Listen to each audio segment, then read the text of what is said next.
kalau begitu Ustadz, habis sholat itu zikirnya bagus disuarakan kah atau bagus sendiri-sendiri? Nah, maka jangan saya yang jawab ya, biar Imam Syafi'i yang jawab. Ini saya bawakan kitab artinya ucapannya Imam Syafi'i sendiri yang menjawab. Jangan nanti dipahami bahwasannya zikir yang lirih itu zikirnya Wahabi. Enggak. Ini Imam Muhammad bin Abdul Wahab belum lahir, Imam Syafi'i udah ngomong begini gitu loh. Pun demikian, yang biasa zikirnya lirih dengan teman-teman yang biasa menzikirkan itu dikeraskan, tidak perlu memberikan cap dan stempel kepada mereka itu zikirnya ahli bid'ah. Jangan. وَمَا لَنَا أَلَّا نَتَوَكَّلَ عَلَى اللَّهِ وَقَدْ هَدَانَا سُبُلَنَا وَلَنَصْبِرَنَّ عَلَى مَا آذَيْتُمُونَا وَعَلَى اللَّهِ فَلْيَتَوَكَّلِ الْمُتَوَكِّلُونَ. Adapun bab selanjutnya itu adalah bab adzikr aqibas shalah, bab tentang zikir setelah salat. Hadis yang pertama yang dibawakan oleh Al-Hafidz Abdul Ghani Al-Maqdisi rahimahullah adalah hadis Abdullah ibn Abbas radhiyallahu anhuma. Qala rahimahullah an Abdullah bin Abbas radhiyallahu anhuma. Diriwayatkan dari Abdullah ibn Abbas radhiyallahu anhuma, anna Rasulullah sallallahu anna raf'a as-sauti bidzikri hina yansarifu an-nasu min al-maktubah kana ala ahdi Rasulillah sallallahu alaihi wasallam. Kata Abdullah ibn Abbas, beliau menyatakan bahwasanya mengangkat suara, anna raf'a as-sauti, bahwasanya mengangkat suara bidzikri untuk berzikir, hina yansarifun nasu, ketika orang-orang selesai dari apa? Minal maktubah, selesai dari salat wajib. Kana ala ahdi Rasulillah, dahulu pernah dilaksanakan di masa Nabi sallallahu alaihi wasallam. Qala Ibnu Abbas, sahabat yang mulia Abdullah ibn Abbas mengatakan apa? Kuntu a'lamu idan sarafu bidzalika idza sami'tuhu. Aku mengetahui selesainya salat kalau aku sudah mendengar zikir mereka. Maksudnya apa? Abdullah ibn Abbas pada saat itu masih kecil. Abdullah ibnu Abbas itu kan ikut serta sholat berjamaah dengan Nabi itu setelah tahun ke-8 Hijriah, artinya setelah Fathu Makkah. Karena sebelum Fathu Makkah, Abdullah ibnu Abbas itu masih di Mekah bersama ayahnya, dan ayahnya masih menyembunyikan keislamannya, gitu kan, sebelum Fathu Makkah. Artinya kebersamaannya Abdullah ibnu Abbas itu baru setelah Fathu Makkah, baru setelah tahun ke-8 Hijriah, dan pada saat itu usia beliau masih muda karena beliau lahir 3 tahun sebelum hijrahnya Nabi, bertepatan tahun ke-10 kenabian. Nabi Muhammad hijrah tahun ke-13 kenabian. Nah, kalau dihitung ditambah 8, 3 tambah 8 11, kurang lebih usianya Abdullah ibnu Abbas setelah setelah Fathu Makkah itu 11 tahun. 11 tahun itu usia anak SD kelas berapa? Kelas 5. Itu kira-kira usia anak SD kelas 5. Anak SD kelas 5 itu softnya di depan atau di belakang? Di belakang. Ketika di belakang itu, hari ini kan nggak ada pada saat itu nggak ada pengeras suara seperti ini. Assalamualaikum, assalamualaikum, itu masih terdengar sayup-sayup di belakang. Abdullah ibnu Abbas baru mengetahui kalau sholat itu sudah selesai, makmum yang di belakang Nabi ini berzikir mengangkat suaranya. Sebagian ada yang bertakbir Allahu Akbar, Allahu Akbar, Allahu Akbar. Sebagian ada yang istighfar, astagfirullah, astagfirullah, astagfirullah. Sebagian nanti ada yang mengucapkan Allahumma antas salam wa minkas salam. Nah, ini yang didengar oleh Abdullah ibnu Abbas, bahwasanya mengangkat suara untuk zikir setelah sholat itu pernah dilakukan di masa Nabi Sallallahu Alaihi Wasallam. Wa fi lafdhin, dalam redaksi hadis yang lain, ma kunna na'rifu inqida'a salati Rasulillah illa bitakbir. Nah, ini dijelaskan lagi. Kami belum mengetahui selesainya sholat Rasulullah kecuali dengan takbir. Loh, selesai sholat kok pakai takbir? Bukan takbir penutup sholat. Artinya di sini bukan Nabi tidak menutup sholat dengan takbir, enggak. Rasulullah menutup sholat tetap dengan salam, akan tetapi takbir yang didengar oleh Abdullah ibnu Abbas di sini adalah takbir mereka yang berzikir setelah sholat. Allahu Akbar, Allahu Akbar, Allahu Akbar. Oh, berarti sudah selesai. Nabi udah salam tuh di sana, karena beliau berada di belakang. Nah, yang demikian ini sifat zikirnya Nabi setelah sholat, gitu kan? Ada beberapa dalil yang menunjukkan tentang apakah itu disuarakan atau itu tidak disuarakan. Di dalam Al-Quran di surah Al-A'raf, Allah Subhanahu wa ta'ala memerintahkan kaum muslimin itu untuk melirihkan zikir. Wadunal jahri minal qawli bil ghuduwi wal asal. Ini kata Allah, jangan dijaharkan di pagi dan di petang hari. Wadhkur rabbaka fi nafsika, kata Allah, zikirlah engkau zikirlah engkau untuk menzikirkan Rabb kalian, yaitu Allah Azza wa Jalla, fi nafsika, dalam hatimu, wadunal jahri, dan tidak disuarakan.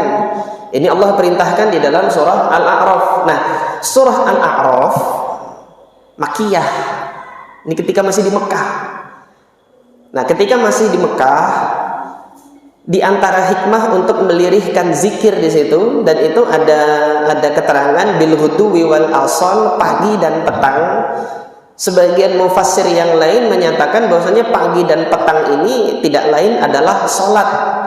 Nah, sholat itu sebelum turun perintah sholat 5 waktu Isra Mi'raj ini, yang hari ini jadi tanggal merah itu. Sebelum perintah sholat di Isra Mi'raj itu kaum muslimin sholatnya kan pagi dan petang 2 kali, ya, 2 kali. Nah, ini diantara salah satu dalilnya yang menunjukkan zikirnya, yaitu sholatnya jangan disuarakan. Zikirnya setelah itu jangan disuarakan. Di antara hikmahnya apa? Masih dominasi orang-orang kafir di situ. Mereka sholat masih sembunyi-sembunyi. Nah, ini sholat yang dilaksanakan pada periode Mekah, karena surah Al-A'raf masih periode Mekah. Ketika sudah sampai di periode Madinah, ini setelah hijrah 8 tahun setelah hijrah Nabi Shallallahu Alaihi Wasallam dan setelah Fathu Makkah, Abdullah ibn Abbas menyaksikan para sahabat mengeraskan zikir.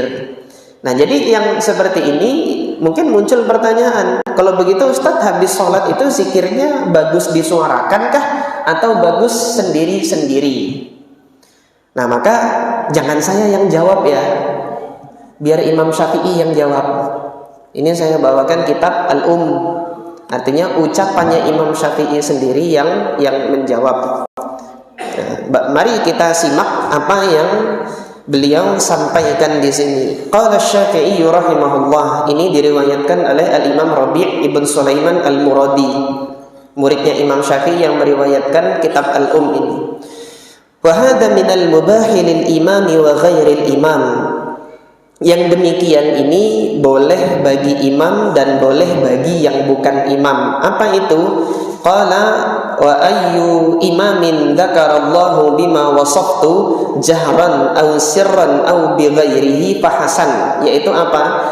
Imam ketika dia berzikir kepada Allah terhadap apa yang telah saya sampaikan, yaitu apa? Setelah sholat, Jahran aw sirran, baik disuarakan maupun dilirihkan, au bi ghairihi, atau tidak dengan itu. Tidak dengan itu gimana?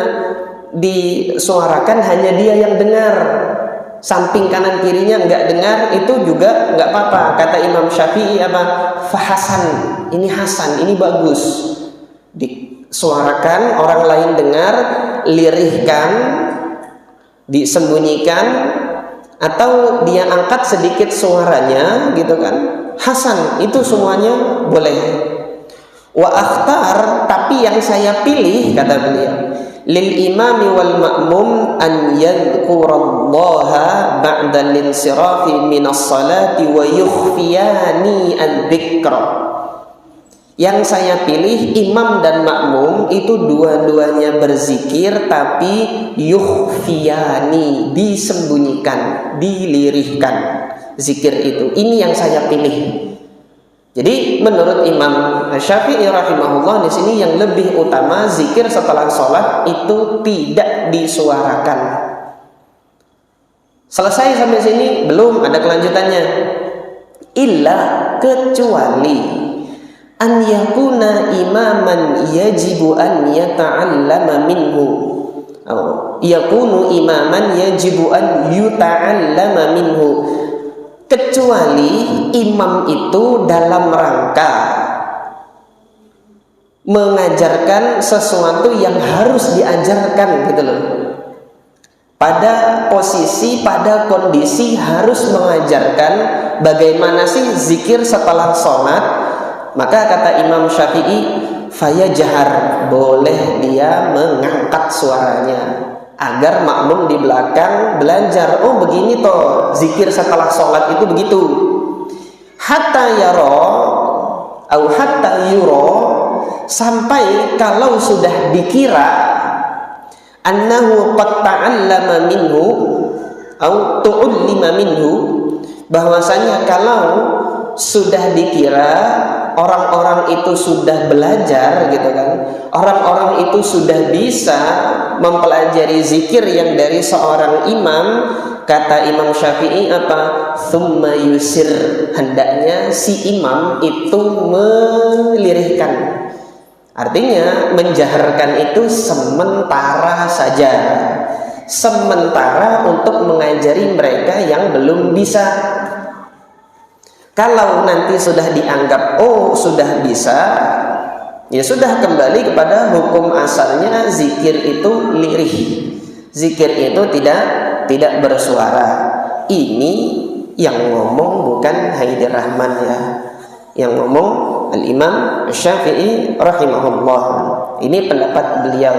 Nah, berdasarkan ini gitu kan, bagi guru-guru SD, bagi guru-guru TK, kalau nanti ngajarin anak-anaknya sholat zuhur itu disuarakan, diangkat suaranya, silahkan. Sementara mengajari mereka itu zikir dalam jangka waktu tertentu, mungkin nanti untuk anak-anak kelas 1, anak-anak kelas 2 gitu kan, ketika berada di masjid setelah sholat zuhur, silahkan, itu boleh yang seperti itu. Karena jadi menurut Al-Imam Asy-Syafi'i, disinilah posisinya hadis Abdullah ibnu Abbas tadi. Posisinya hadis Ibnu Abbas yang mengangkat suara untuk zikir setelah sholat ini dalam rangka pengajaran. Adapun hukum asalnya zikir setelah sholat ini yang ditunjukkan di dalam surah Al-A'raf tadi. Wadhkur rabbaka fi nafsika tadarru'an wa khifatan wa dunal jahri minal qawli bil huduwi wal asal. Zikirlah engkau untuk menyebut nama Tuhanmu di dalam diri engkau gitu kan, dengan cara khifah, yaitu sembunyi-sembunyi, dilirihkan, tidak ditampakkan. Ini hukum asalnya untuk berzikir dimanapun, mau yang itu setelah sholat atau zikir-zikir yang lainnya. Yang mustahab, yang lebih dianjurkan adalah melirihkannya. Nah, ini perlu untuk dipahami. Maka oleh karena itu, bagi teman-teman yang mungkin biasa zikirnya itu dikerahkan setelah sholat, perlu diketahui dalam mazhab Imam Syafi'i itu sementara gitu loh. Jangan nanti dipahami bahwasannya zikir yang lirih itu zikirnya Wahabi. Enggak. Ini Imam Muhammad bin Abdul Wahab belum lahir, Imam Syafi'i udah ngomong begini gitu loh. Pun demikian, yang biasa zikirnya lirih dengan teman-teman yang biasa menzikirkan itu dikeraskan, tidak perlu memberikan cap dan stempel kepada mereka itu zikirnya ahli bid'ah. Jangan. Dua-duanya nggak benar, karena dua-duanya dibolehkan gitu loh dalam syariat. Mau yang dia keras disuarakan maupun yang dia tidak keras. Hanya saja di sini yang lebih utama adalah dilirihkan. Yang lebih utama itu dilirihkan. Adapun nanti ketika mengeraskan, ada maslahat nggak di situ? Maslahatnya untuk pengajaran, silahkan untuk sementara demikian. Maslahat yang lain apa gitu kan? Kalau ada maslahat yang lain silahkan untuk dikeraskan. Allahu ta'ala